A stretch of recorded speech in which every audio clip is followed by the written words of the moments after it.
Hi, Nat Doig here. Just a heads up that although this episode is about a poisoning that happened 180 years ago, it deals with some distressing topics that are just as relevant today, such as domestic abuse and violence, as well as murder, including the death of an infant.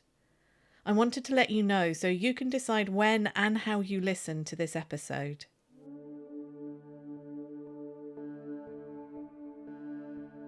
Hello and welcome to Weird in the Wade, a podcast about all that's weird, wonderful and a little off kilter in the town of Biggleswade in Bedfordshire. Each episode, I'll tell you a tale of something strange and unique that has happened in this most English of market towns or its surrounding area. There's an older meaning to the word weird, which means to twist and turn. In Norse myth and in Anglo-Saxon times, this came to mean fate or destiny, all that was and is, and all that is yet to be. Whether it's tales of ghosts or flying saucer hoaxes, the big cat of Biggleswade, or the Potton Poisoner, curious social history, or the Great Swan Mystery of 1935, we'll follow all the twists and turns and uncover fascinating stories that will speak to you today, wherever you are in the world. Welcome to Weird in the Wade.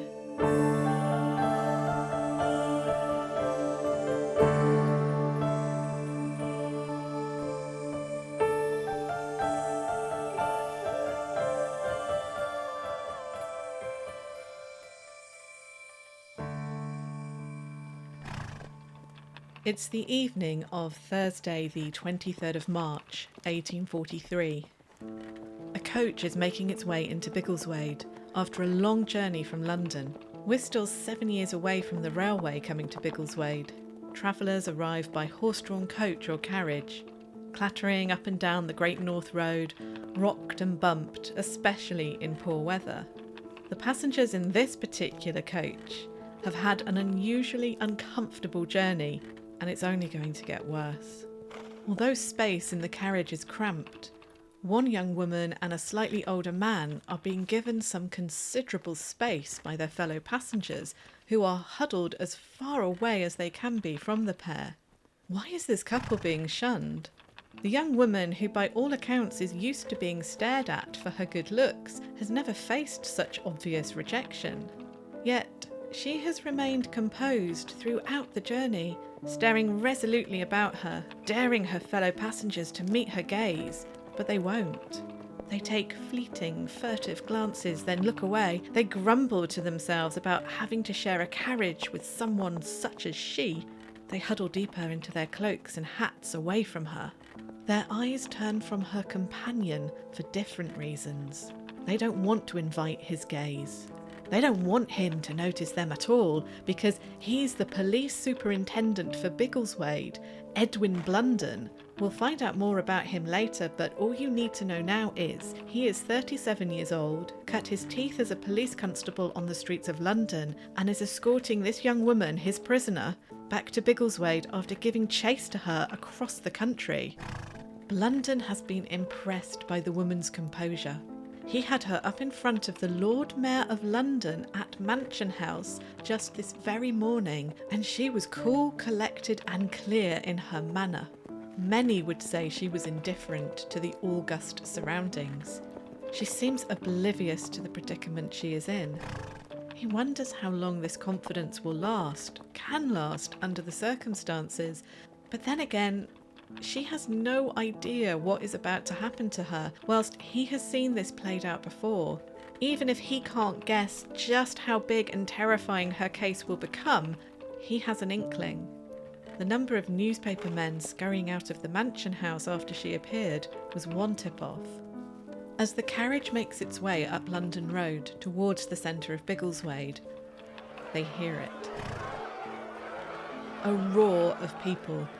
Blunden sees a slight twitch on the young woman's brow, a slight frown, Then her skin smooths again and her eyes clear. What is that noise? A lady in a fur hat demands. Blunden pretends to listen, as if he has only just heard the sound. A crowd, Mom.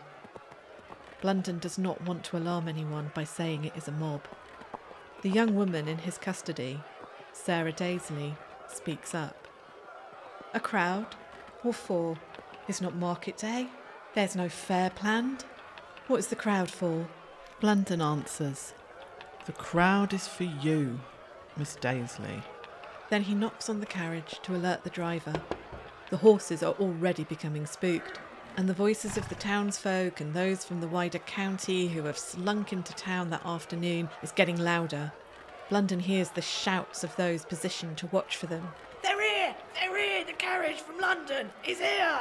Blunden knows that now the cry has gone out, more people will stumble out from the taverns and the inns and the drinking dens, from the market square onto the high street, moving like one large beast rather than individuals along Stratton Street towards them, filling the road with their shouts, their stink and their overwrought emotions. He has seen this before too, though never outside London. The carriage trundles to a stop. You can't stop here! The woman in the fur hat flaps her hands in panic. Blunden ignores her. He is out of the carriage conversing with the coachman.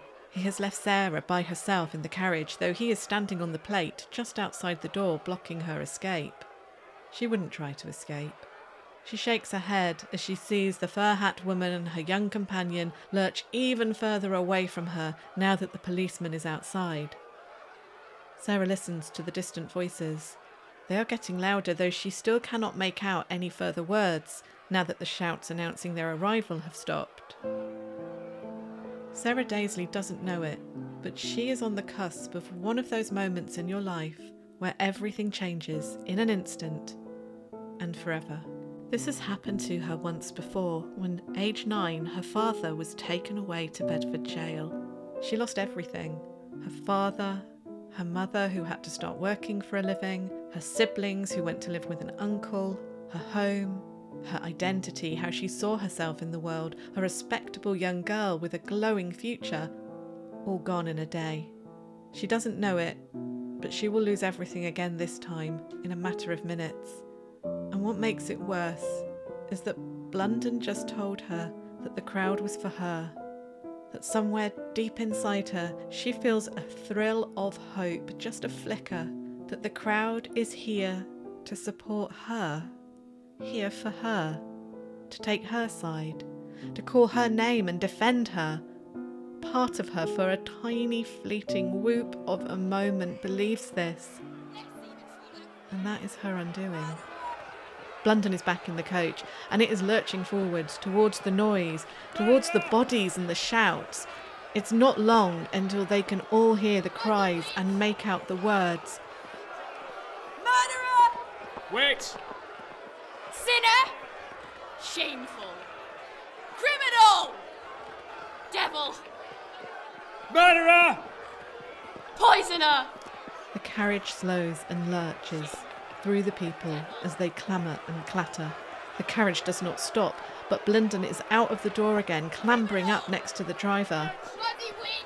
The shouts continue. The bodies seem to be pressing into the very carriage itself. The shutters are down, but it somehow makes it worse not being able to see who is out there. But Sarah can hear their voices, and she recognises some. She is certain of it. Let's see the trollop!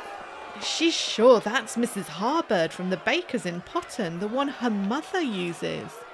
The carriage is crawling at a snail's pace now. Sarah's fellow passengers are fidgeting and fretting as if they cannot decide if they are more afraid of Sarah or the mob outside. You can't hide from the law! Not from God, he sees all! She recognises these two voices as well. Workers on the same farm as Will, her late husband. They think she killed him, do they? They were happy enough to drink with her just a month ago. Let us see her! Let us see that Potton Poisoner! Then the carriage comes to a halt, and it feels like the crowd is upon them, tearing at the door, ready to devour them all. Back! Back!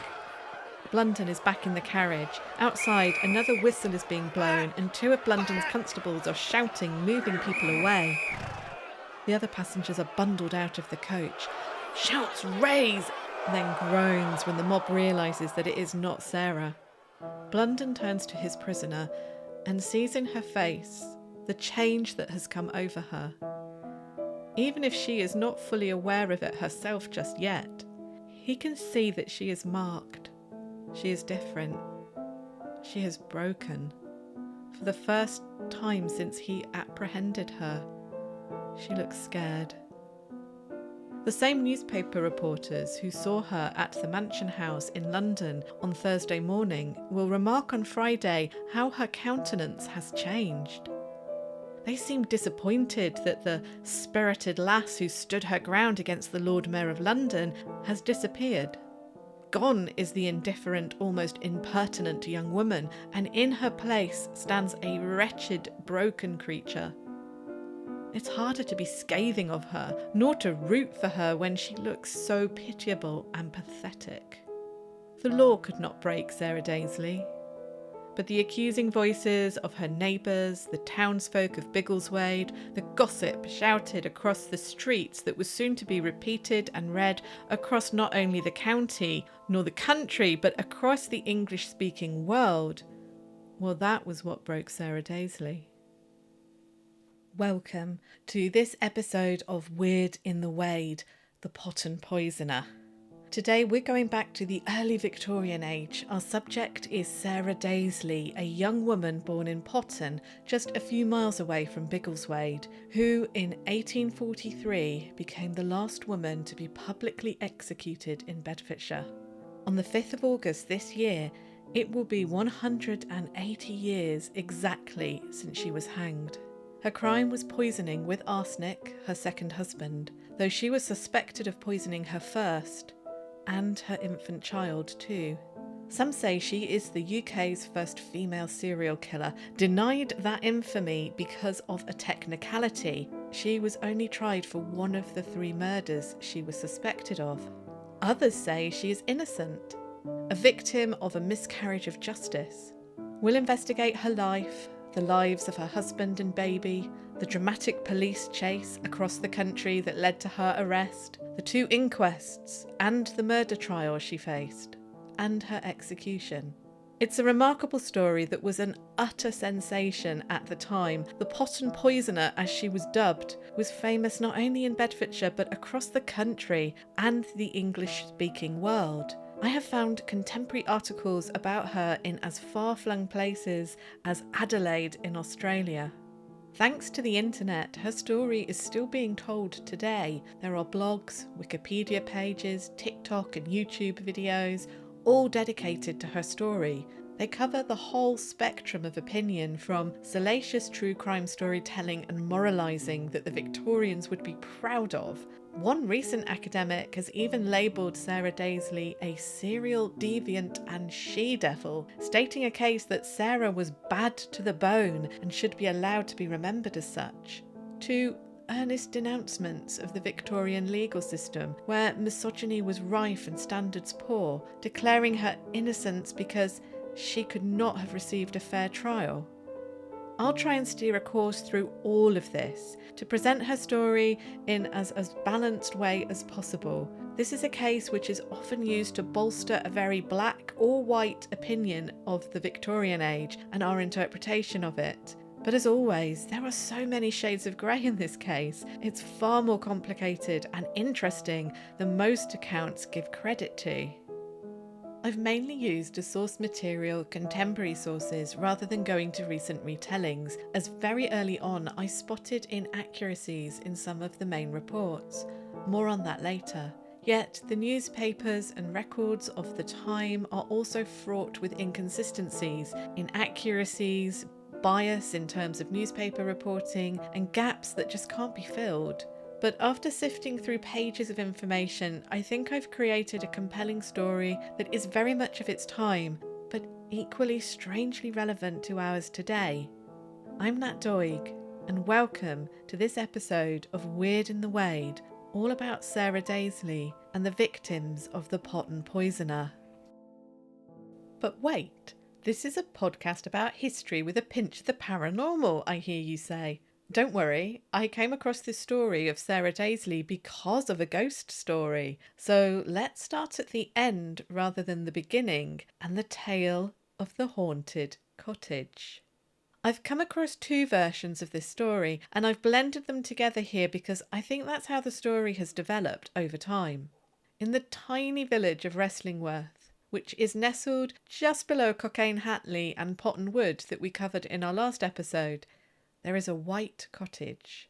The story about this white cottage was being told 30 years ago, before the internet was a thing, before the tendrils and filaments of the World Wide Web had reached out and snared these old stories, twisted them round and made them new again. This story, as it was told back then, had been passed along for 150 years by the children of the village to each other, and so kept alive. The white cottage is a pretty little house with a thatched roof and a beautiful garden. It's old, at least 200 years old and possibly older. 30 years ago, there weren't other houses opposite it, like there are today. Back then it felt like it was on its own, an outlier for the village, and the local children and teenagers would dare each other to walk up to the cottage and walk past it. They'd say to each other, that house is haunted. If you hang around outside it long enough, you'll hear a baby crying. And not because there's a baby in the house, because there isn't. There are no children in that house, no babies, but you'll hear a baby crying, especially at night. It's the ghost of a baby that lived in that house, and its mother was a murderer who killed her husband.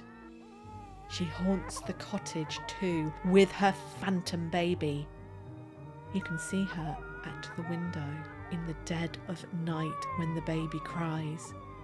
She stares out at you, her white face all bloated from the hanging because she was executed for the murder of her husband in Bedford in front of the jail for everyone to watch.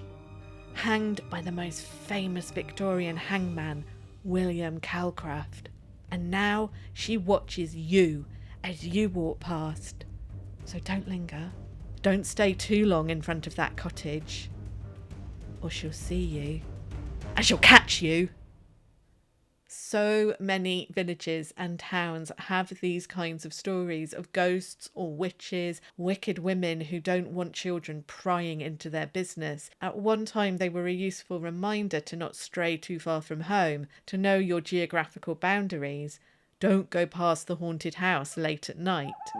Now, I don't even know if the cottage that has attracted these stories is even the cottage that Sarah, William Dazley and little baby Jonah lived in. I see no reason why it isn't. The 1841 census has Sarah and William living together in Wrestlingworth, just months after Jonah's death. But there are no addresses given in that census other than the village of Wrestlingworth. So all we know is that they lived together as a family unit, not sharing their home with anyone else on the night of the census.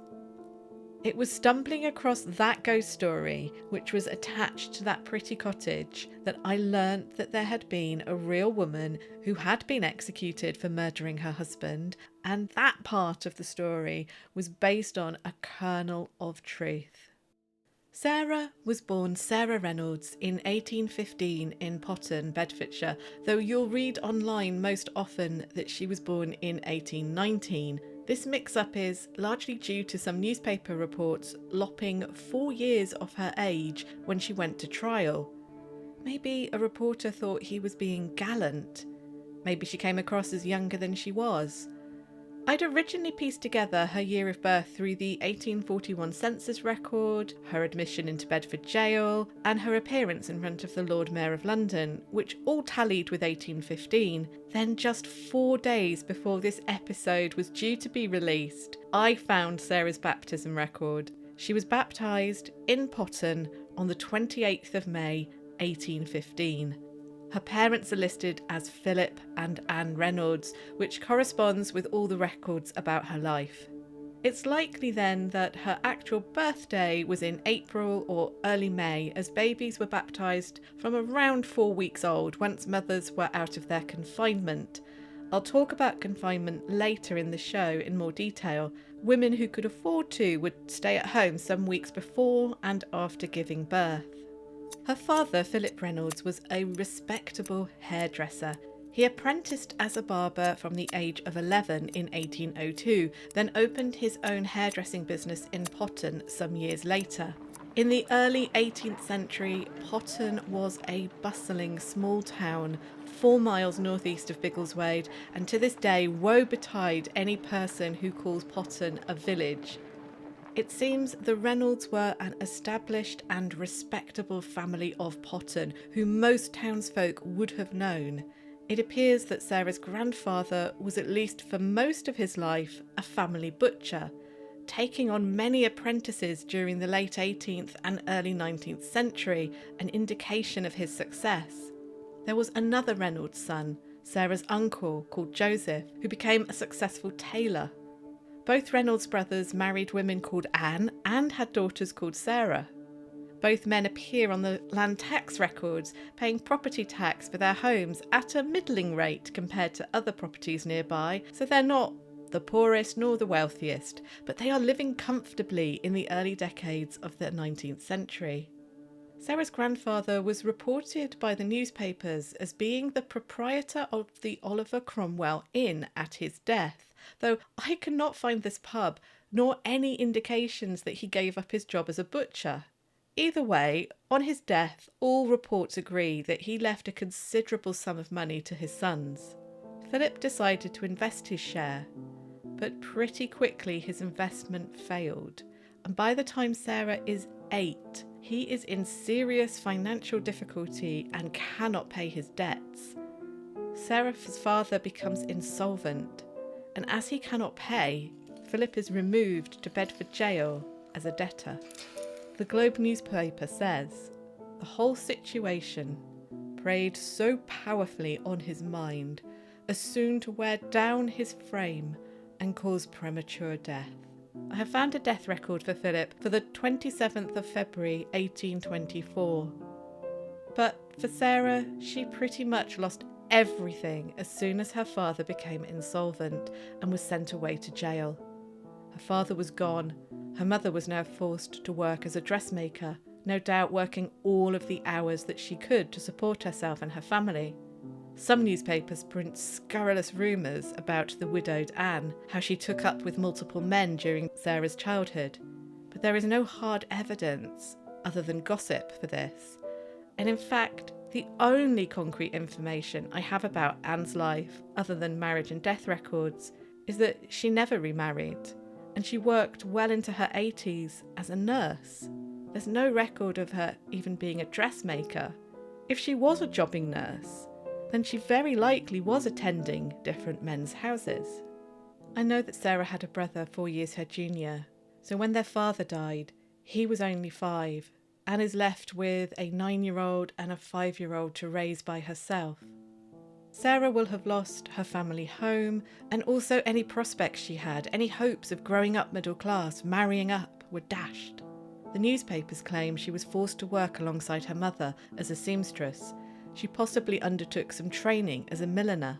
It's clear that Sarah did do sewing work later in her married life to bring in extra income. Maybe she trained alongside her cousin, Sarah, in her uncle's tailor's shop. Her cousin remains a dressmaker for most of her life. As I mentioned, there's a younger Philip Reynolds, brother to Sarah, and he also ends up in Bedford Gaol, though only temporarily. In 1839, aged 20, he is convicted of stealing a silver spoon from a family who he was in service to. After getting out of jail, his life working in service was over, and he became an agricultural labourer for the rest of his life. It paints a sad picture of the once respectable family now scrabbling to make a living and turning to desperate measures to make ends meet. Or does it paint a picture of a family prepared to do whatever it takes to get what they want? I suspect the former, as Philip does not appear to have any further brushes with the law for the rest of his long life. And his sentence of 3 months is extremely light. Others at the time were transported to Australia for stealing less. But there is no denying that 3 members of the Reynolds family end up in Bedford Gaol within a matter of 2 decades. The newspapers report Sarah's fall from comfortable respectability as if it is the plot from a Dickens novel, but then in the same breath, unlike Dickens, they seem to have no real understanding for the plight of women left destitute by imprudent husbands or fathers. They say that Sarah was of the habit of going about as a dressmaker, as if she had a choice in the matter. So many articles mention her work in this way because it was seen as less respectable than, say, working in a milliner's or a tailor's shop like her cousin. She's providing cheaper seamstressing services to the lower, middle and working classes. It's as if they blame her for making a living, for having to work in other people's houses. Of course, there's also an undertone to this reporting, that she's gadding about town as a young woman, visiting homes unchaperoned. She is described as being forward in her manners and bold in her speech. It is also lamented that she is rhapsodical, which means extravagantly emotional. She is described like a character from a melodrama, but most frequently, she is described as being attractive, uncommonly so. She is tall for the times at 5'5". Her auburn hair, hazel eyes, and a clear voice are all remarked upon. A black and white artist's image of her is that of the Victorian ideal of a handsome woman with a wide, full mouth, clear skin, strong and neat. They paint a picture of a beautiful young woman who is confidently hustling to make ends meet. Her story sells newspapers for all kinds of reasons, and the Victorians demonstrate their characteristic contrariness in the way they present her early life. One moment saying how terrible it was that her family lost their income and respectability. This could potentially happen to anyone. And in the next saying how despicable young Sarah is for not just discreetly accepting her lot in life and fading away in a ladylike manner. Where today her early life story would be one of plucky underdog doing all she can to make ends meet, back then as a former middle-class girl, she was criticised for her boldness and unladylike need to make a living.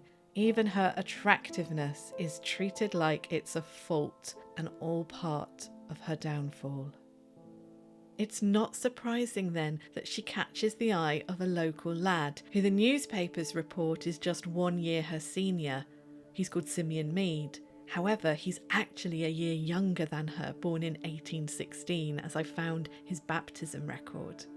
We don't know where they met, how long they courted, but they married on the 22nd of November, 1835. We do know that Simeon was described as a powerfully built man. One of the few things that we know Sarah actually said about herself is that she married too young. She was 20. And for the Victorian age, that is a little young. Women tended to marry between the ages of 20 and 24. So again, reading between the lines, Sarah must have initially been impressed by Simeon, this tall, strong man who worked in the fields. They must have made a striking couple, the powerfully built young Simeon and the local beauty Sarah. She left her mother in Potton and went to live with her new husband in Wrestlingworth. They had been married for at least 5 years before their son Jonah was born. And during those 5 years, it seems Sarah was still working as a dressmaker to bring in more money for the couple.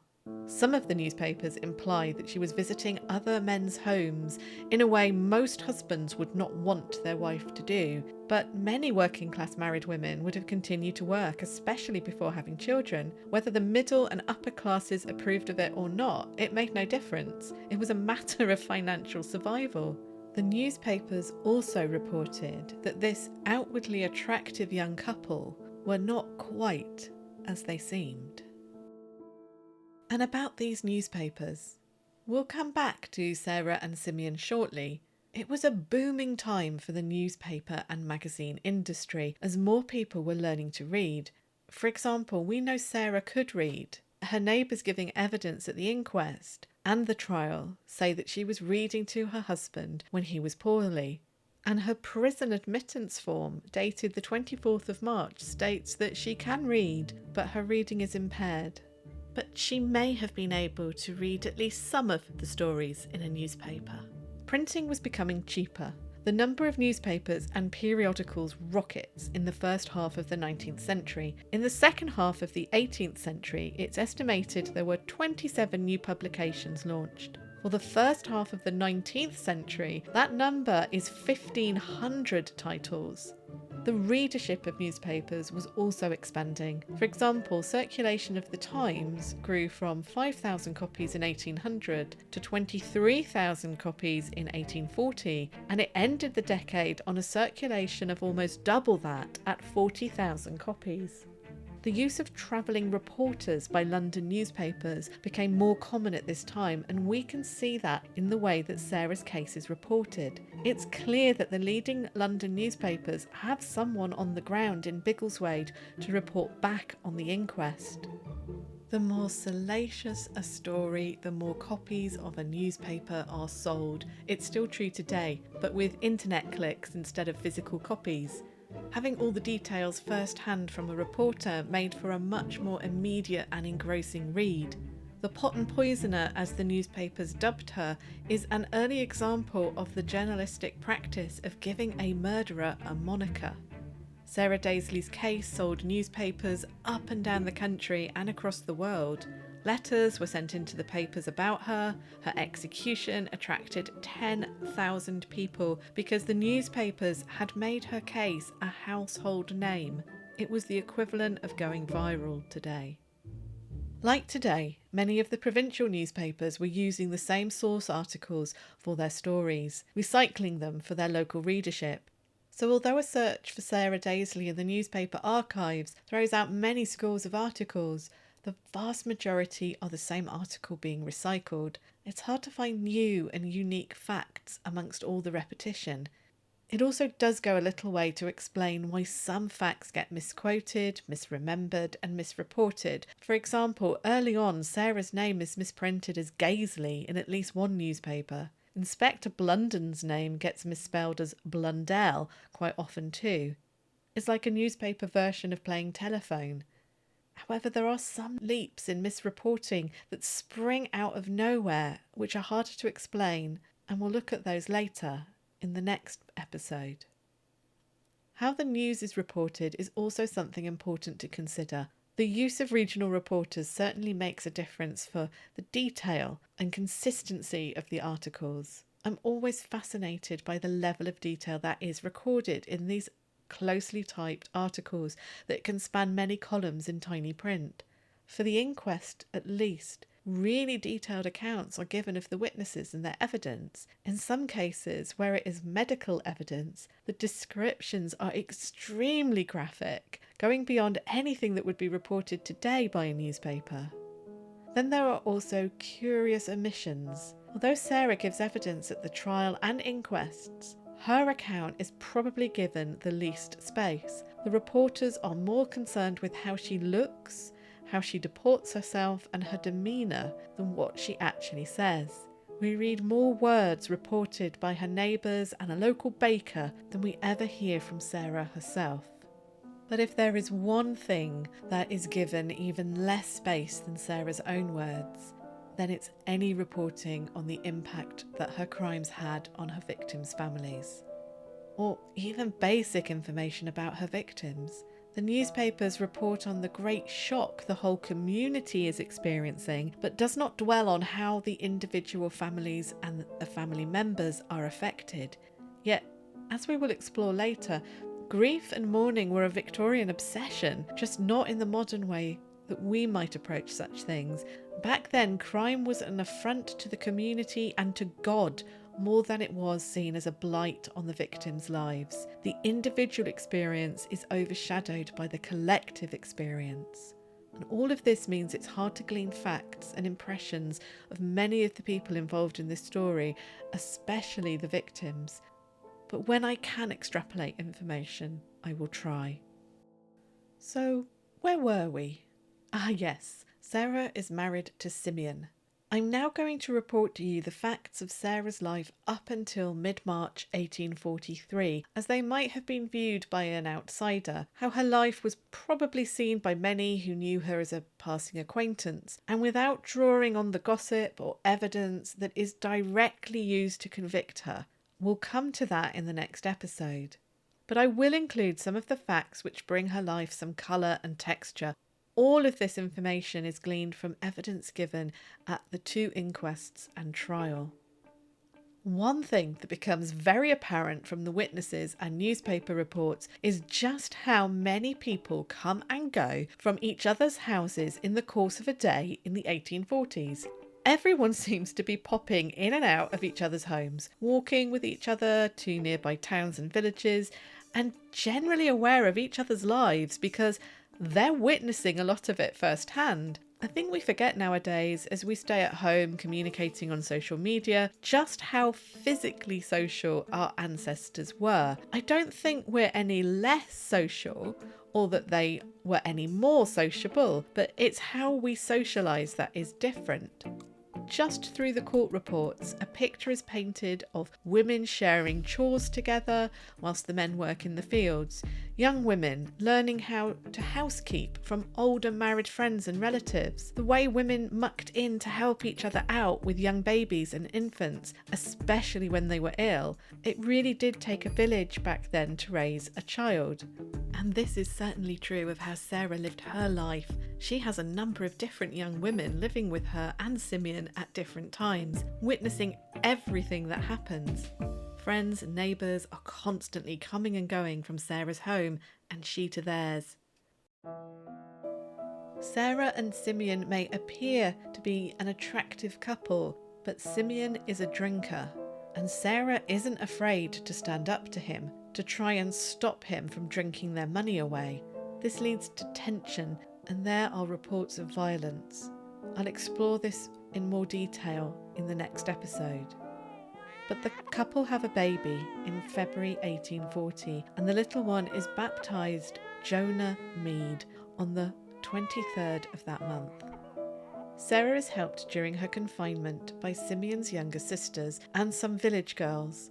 Confinement is the time running up to a birth and just after it, when Victorian women who could afford to would be confined at home in preparation for birth and then closeted with their newborn afterwards. Many middle and upper class women found confinement insufferable, but I suspect for many working women like Sarah who could afford to take the time, it was a blessed relief from everyday life.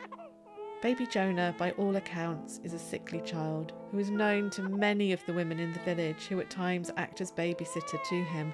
One of the women is Elizabeth Dazley, who appears to be a close friend of Sarah's and who also has a son some 5 years younger called William. Only 4 months into his short life, Jonah loses his father, Simeon Mead, who is one day fit and strong and then suddenly falls ill. He's looked after by his wife, as well as his mother and sister. Many villagers are in and out of the house during his illness. Sarah reads hymns and religious texts to her husband whilst he is suffering. Maketh me lie down in green pastures. He leadeth me beside the still waters. This was not some private family affair like nowadays. There are people traipsing in and out of the house, into the sick room during his 2-week illness. And although his illness seems to ebb and flow in severity, everyone is shocked when he dies at the beginning of June 1840. Simeon is buried on the 12th of June, aged just 26. Sarah is now a single mother, and I'm unsure how her living arrangements are affected, but I'm guessing they are precarious, as the house she lives in was likely leased as part of Simeon's working arrangements with the local landowner. She has no rights over it as a woman, even as a widow. We don't know how Sarah made ends meet whilst bringing up her infant son in the wake of Simeon's death, but she may have asked the village for assistance. We know she does this later. She could have asked the church and the neighbours for support. However, asking for help in this way was problematic, as workhouses were springing up in smaller towns, and instead of being looked after in the village, she may have been moved into the workhouse in Biggleswade if she wasn't careful. So, for any working class woman in the 19th century in a similar position, the most reliable and possibly quickest way to achieve security was to remarry. And Sarah marries William, the son of that neighbour and friend of hers, Elizabeth Dazley. It's possible she moved in with the Dazleys before she was married. The newspapers certainly claim that she was cohabiting with William, but I wonder if Sarah was taken in by her friend, Mrs. Dazley, and then got together with William. Still easily framed as scandalous in Victorian times.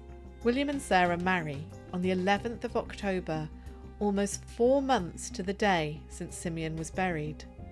A little too soon, you might be thinking. One thing the Victorians are famous for is their mourning etiquette. Mourning for the middle and upper classes became almost an industry, and when Queen Victoria went into mourning for Prince Albert in 1861, it was taken to new heights. But even in 1840, those that could afford mourning attire were encouraged to mourn formally and publicly. A middle-class woman who lost her husband would be expected to wear some kind of mourning attire for 2 years. The type and level of mourning clothes would decrease over the 2-year period. Books at the time on etiquette for such things stipulate the times and levels of showiness for mourning. For example, a mother was to wear mourning attire for a child who died aged 10 or over for 6 months to a year, whilst for an infant it was only 6 weeks. And women were expected to mourn publicly longer than a man for deaths of equivalent relatives. I think these stipulations have led to the belief that the Victorians did not grieve for their infants in the same way as we do today, that they somehow felt less about their children. But I think that's misleading, just as it would be to assume that Victorian men did not grieve as deeply as women did, for example, because men didn't have to wear mourning attire for as long. It's far more complicated and still tied up in stereotypes that we battle today about how men deal with emotions and mental health. When it comes to Victorian infant deaths, the sheer number of them meant mourning for infants had to be over a shorter period, because some women would have been in perpetual mourning for their lost babies otherwise. But what was the Victorian attitude about remarrying? Well, it was legal to remarry as soon as the death of the first husband or wife was registered, but this would have been highly scandalous at any level in society. The middle and upper classes would expect a woman to have ended her formal mourning period before remarrying, so anything from a year or 2.5 would usually pass between marriages. However, as I mentioned earlier, for working women, the choices they had were far more limited. Many couldn't afford to wait 2 years before remarrying. It appears Sarah's wait of 4 months before remarrying was considered by onlookers as mildly scandalous, and possibly by a number of her neighbours too, but not scandalous enough to make her and William pariahs or marked out as not respectable, not until other peculiarities were uncovered. And it seems William's mother and father had no qualms at the time about him marrying Sarah. And it appears that Simeon Mead's family remain on good terms with Sarah, even when she remarries. Simeon's younger sister, Anne, comes to live with Sarah. Maybe this was done for the sake of baby Jonah. Or maybe, at this point, nobody was suspicious of Sarah. But within weeks of the marriage, tragedy strikes again when baby Jonah is poorly once more, but this time he does not recover. We know very little about baby Jonah, other than he was a sickly boy with a persistent cough who grizzled like all babies do when they are unwell. At 10 months, he was at least part weaned, as he was fed sop, a mixture of sugar, milk, water and anything that could be easily dissolved and be digested in that mix. He seems to have had a healthy appetite at times, but nothing seems to help him when he has his final illness. Jonah is buried next to his father on the 26th of November, 1840. Sarah and her new husband William continue their married life together, though again it appears theirs is not always a happy one. Neighbours witness heated arguments and violence on occasions from the couple. Sarah appears to still be striving to be an independent woman, travelling about the local villages, working and visiting friends and attending local fairs in a manner that many feel a married woman should not be. Then in October 1842, just 2 years after they married, William is taken ill suddenly. His illness is another that seems to ebb and flow in severity, and again many neighbours, relatives and at least 2 lodgers, girls who are working for Sarah around the house, witness his illness firsthand. William's sickness is a very public one, as help is sought and nursing administered. But it is to no avail, and by the end of the month William is dead and buried on the 2nd of November 1842. Once again, Sarah is without a husband. Yet, by the start of the next year, 1843, there is hope on the horizon for her. Another local man, George Waldock, has asked Sarah to marry him, and the banns are being read in the local church. George appears on the 1841 census living in Cockayne Hatley, just up the road from Wrestlingworth. He's a year younger than Sarah and another farm labourer. Except this is where things take a sudden turn.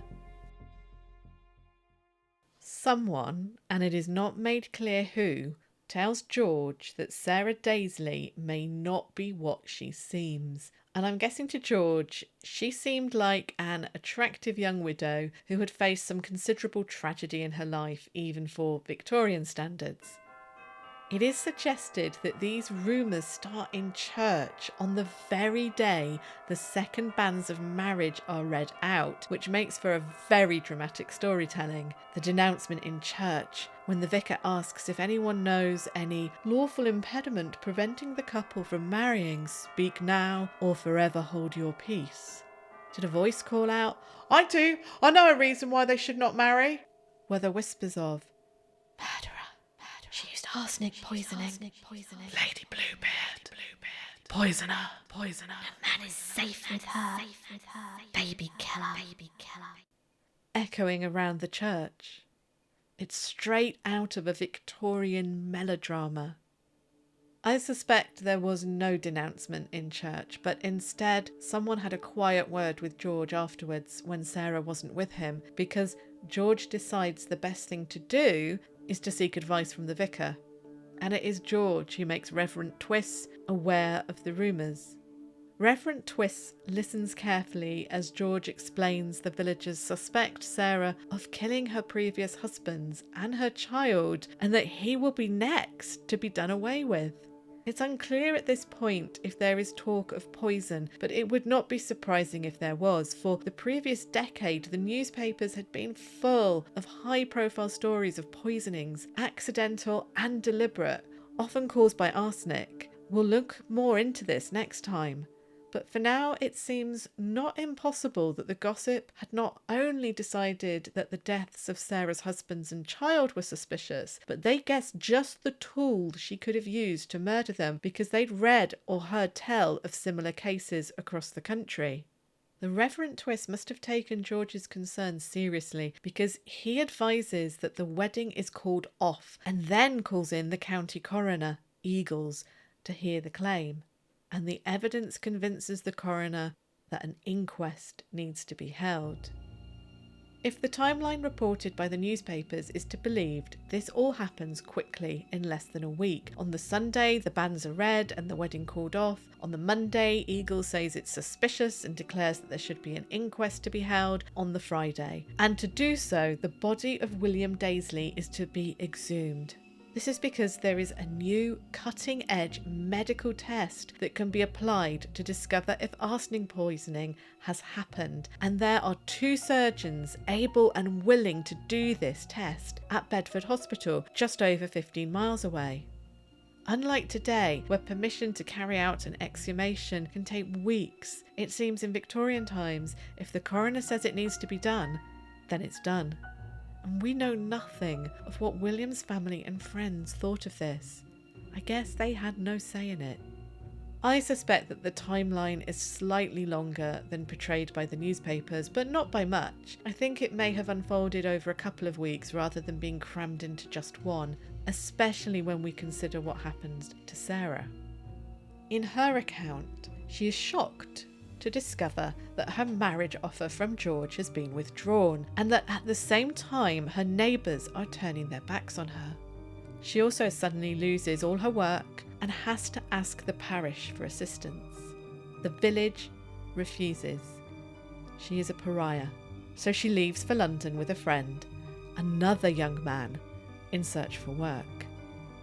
To the village, the coroner and the police, it looks like this.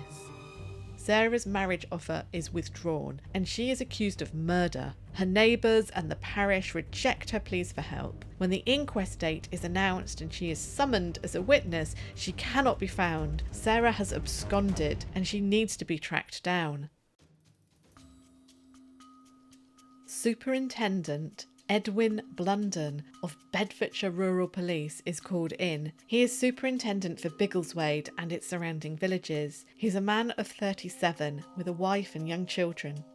He lives right in the heart of Biggleswade on the High Street, possibly opposite where Station Road now intersects, what was then one large market square.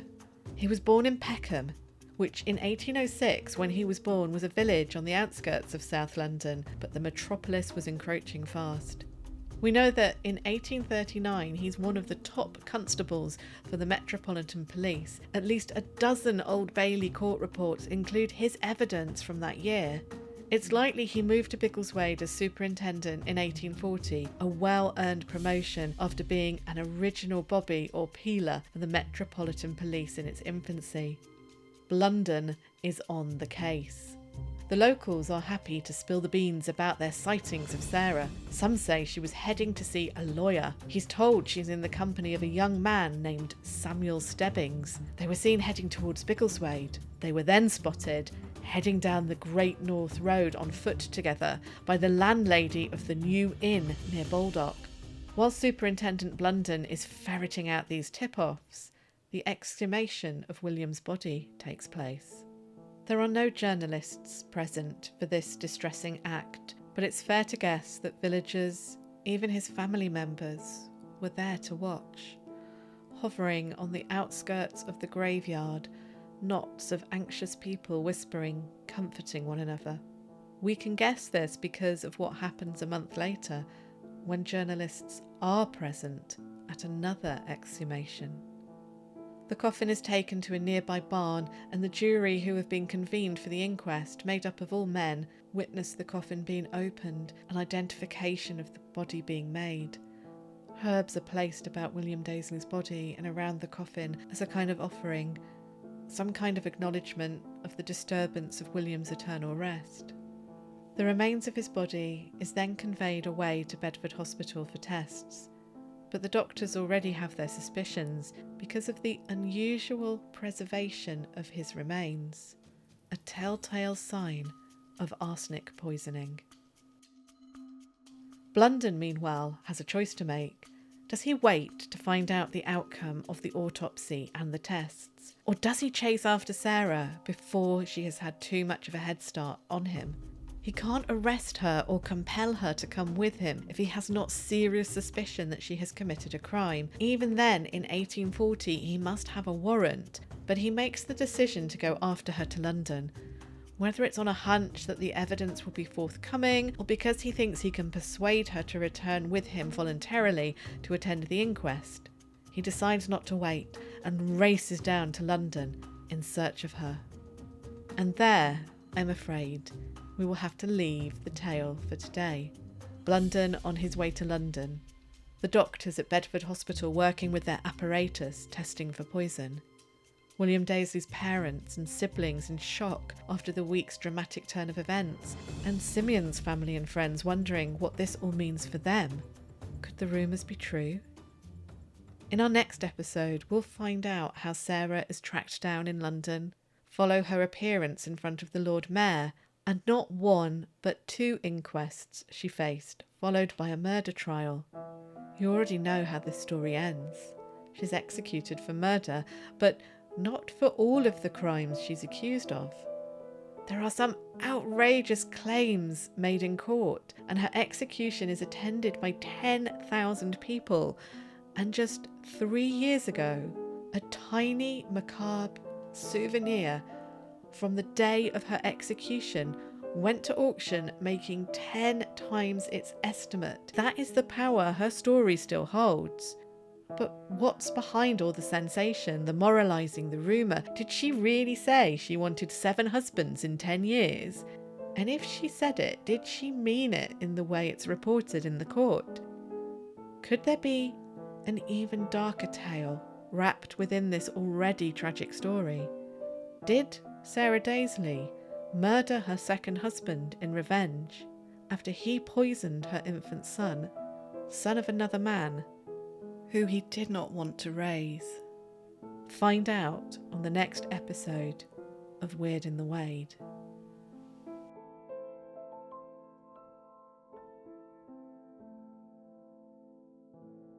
Thank you so much for listening to this episode of Weird in the Wade. Part 2 of The Potton Poisoner will be out on Monday the 28th of August. This episode has been a tough one to make. There's so much information out there to sift through, and I've not been very well, and then the subject matter is quite dark and unsettling. But I am really glad that I've done it, and I hope you found the story so far interesting and that you want to hear more next time. If you have any thoughts, theories or questions, please do get in touch at weirdinthewade@gmail.com or on social media. Links are in the show description, including a link to the show notes and transcript. Also, please do get in touch if you have any suggestion for future episodes, stories you'd like me to cover. I really do love hearing from you. I'm also looking for any witnesses to big cat sightings in Bedfordshire, especially around Biggleswade for September's episode. I already have 4 witness accounts, but I'm looking for more. And for Halloween, I'm covering haunted pubs in Biggleswade or nearby. If you have a story about spooky goings-on in an old inn or pub, please do get in touch.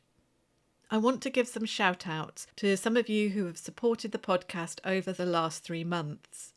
Firstly, a huge thank you to Rowan, who after seeing my Ko-fi fundraiser offered me his lav mic. Last week, I used the funds raised so far on Ko-fi to buy the mic off him at a really reasonable price. I'll be using the mic to record my first big cat witness interview this week. My next shout out is to those who have supported the podcast through donating on Ko-fi to the Mic Fund. So a big thank you to all my Ko-fi supporters, and especially John Hawkes, Rhodey, Riley, Cabsav and Erie Edinburgh, plus my anonymous donators too. Thank you so much. By the way, Erie Edinburgh is a brilliant podcast about ghostly goings-on in Edinburgh and surrounding areas in Scotland. I really recommend you give them a follow and listen too. I'd also like to thank Owen Staton, the wonderful Welsh storyteller, for inviting me onto an episode of his Fire Pit Fables, a spin-off of his brilliant Time Between Times podcast. Do go and look that one up too and give it a listen. I'm hoping Owen will join me on a future episode of Weird in the Wade as well. Keep an eye on the socials for more information about when that will be out. Finally, if you are able to, please can you follow, rate and review the podcast? It really means a lot to me and helps other people find the show. Weird in the Wade is an independent podcast produced by me with help from my friend Tess on music and some voice work. I do everything myself, from research, writing, presenting and producing the podcast. I've taught myself sound engineering and I'm still learning loads as I go along. I do all my own publicity on social media, and although clearly I love doing this, it really helps if you rate and review the show because it means more people will find the podcast. So if you're able to support by rating and reviewing, I am really, really grateful. Thank you. And if you are able and can spare the cost of a coffee, then you can also buy the podcast a coffee on ko-fi.com. The link is in the show description. All money raised goes into either equipment for making the podcast or production costs. Thank you again to all of you who have supported already. Weird in the Wade is researched, written and presented by me, Nat Doig. Our theme music and the Potton Poisoner theme was composed by Tess Savagir. Additional crowd voices were provided by Savagir and McCohen. All other music and sound effects are from Epidemic Sound.